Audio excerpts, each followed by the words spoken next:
সুন্দর হবে ইনশাআল্লাহ।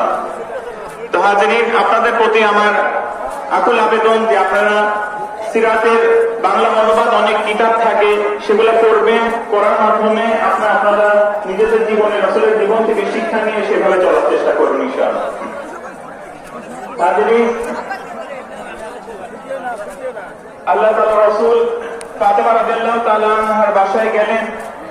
ফাতেমা রাদিয়াল্লাহু তাআলা আনহা বললেন যে আমি অনেক ক্ষুধার্ত, এবং তখন রাসূল সাল্লাল্লাহু আলাইহি ওয়াসাল্লাম তার পেটের ওখানে কাপড়টা উঠাই দেখালেন যে আমার পেটে 4টা পাথর বাঁধা, আমি আরো ক্ষুধার্ত।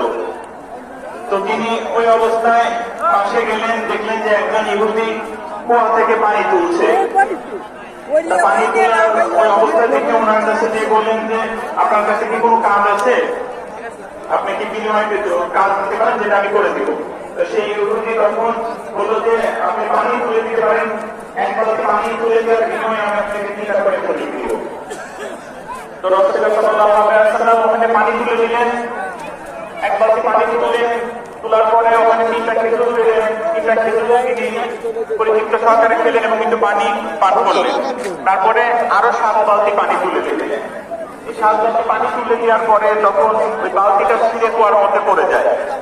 বালতি যখন কুয়ার মধ্যে ছিঁড়ে পড়ে যায়, তখন সেই ইহুদি অনেক রাগান্বিত হয় এবং রাসূল সাল্লাল্লাহু আলাইহি ওয়াসাল্লামের চেহারা মোবারকে একটা থাপ্পড় দিয়ে দেয়। তো রাসূল সাল্লাল্লাহু আলাইহি ওয়াসাল্লাম দ্রুত ধারণ করেন এবং কিছু বলেন না, তিনি কুয়ার থেকে হাতটা ইশারা করেন, চলে আসে। এটা থেকে তখন ইহুদি হতবাক হয়ে যায়। গেলাম না তোর সাথে